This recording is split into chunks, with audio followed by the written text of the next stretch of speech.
Hey, Knolly Williams here, the business healer. Now, marketing, let's talk about it. One of the things that I teach is the 5 areas of your business. And the first 2 areas are marketing and sales. And one of my favorite quotes is that the purpose of marketing is to make selling superfluous. In other words, if your marketing is right, okay, then you've already pre-sold yourself. So if your marketing is tight, it's on point, then when it comes to selling, you really don't have to sell. People are ready. They're standing in line. You're attracting them to you, and they're standing in line to buy what it is that you have. So in this video, I'm going to share with you more about that. Enjoy the video, subscribe to my YouTube channel, and leave a comment down below. I want to know what kind of marketing you're doing to succeed so that we can all grow together. God bless. Enjoy. I can't remember who said it. I know Perry Belcher talks about this a lot when he's another marketing guru, marketing whiz. I study a lot of marketing and branding. It's when you look at my library, my old library, most of the books that I had were about marketing, advertising, branding. And the purpose of marketing is to make selling superfluous. Let me say it again. The purpose of marketing is to make selling superfluous. Okay. In other words, selling is unnecessary, right? When I walk into a client's house, by the way, I'm not in production anymore. Somebody asked me the other day, how many houses do you sell a year? I said, as few as possible. Last year, I think I sold 14 homes or something like that. But I mean, when I was doing it, I was doing 100 plus a year, every year. And my coach is the one I can credit for that. She's the one that really helped guide me to those higher numbers. But the truth is, when I was in production, I couldn't walk into anyone's living room without them. I didn't have to sell at all. I just walked in, and it was like, oh, Knolly Williams, they felt like they were. By the way, and one of the big things that I teach, they felt like they were in the presence of someone that they didn't want to waste their time. Okay. This is one of the gifts of becoming famous. By the way, these tools that I give you are going to help you become more famous. A lot of you don't want to become famous because your subconscious mind is afraid. You've been told since childhood that you're worthless. Like I was told I would never amount to anything. Okay. So I spent most of my adult life up until now, or up until maybe 7 years ago, trying to prove that mom was wrong. No, mom, watch me. I'm going to do this. Right. And at the end of the day, nobody cares.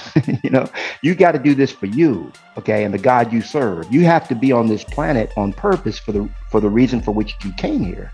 It doesn't matter. You're sitting now. I had amassed a fortune. I had made millions of dollars by the time I was in my early 20s. I bought a mansion when I was 26 years old. I'd done all these things thinking that I was doing it because I was on a success ladder. But the truth of it is I didn't feel worthy. I didn't feel worthy of love. I didn't feel worthy of success. I didn't feel worthy of anything. Okay. And so I had to prove to everybody else that I was successful. Okay.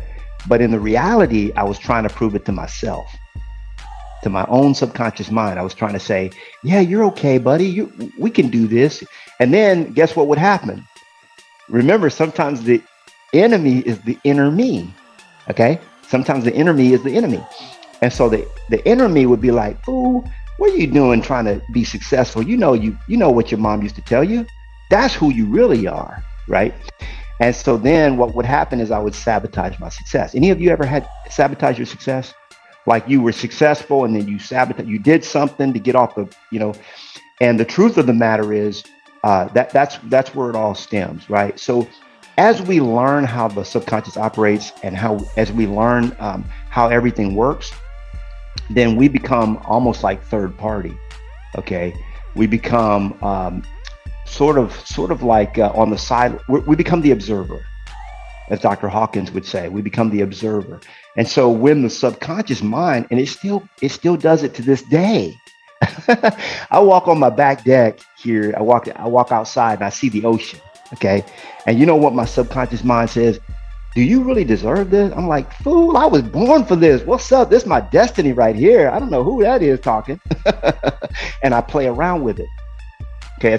I'm being playful.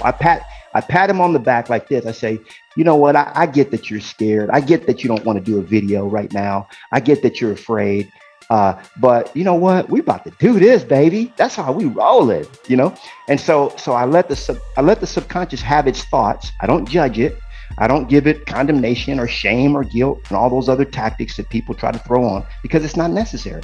I just say, hey, I understand you're scared. I'll hold your hand while we do this. Okay. Would that be all right with you?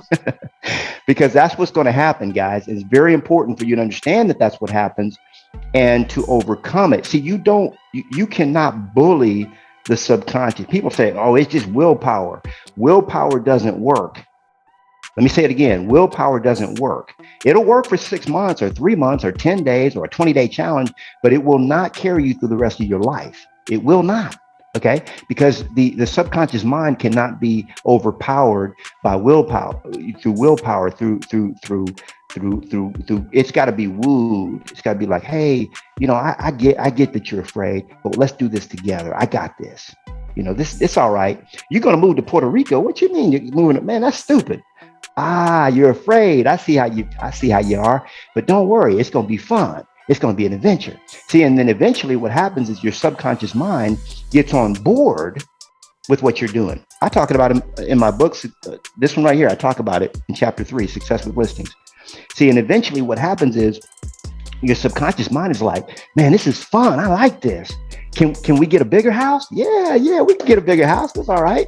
You know, so it can be both this is how I say it.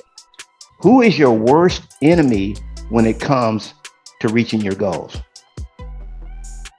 You are, right? And who is your best friend when it comes to reaching your goals? You are. Okay. So it can go either way. Now let's get in this video thing. That was a word for somebody. I don't know who it was for, but the Holy Spirit just dropped it on me. I had to give it, and that's how it goes. Dana says she's working on her subconscious mind. That's right. That's right. I was afraid of success, says Mary. Not anymore. Bring it on. That's right. Ooh, that's right. I like that.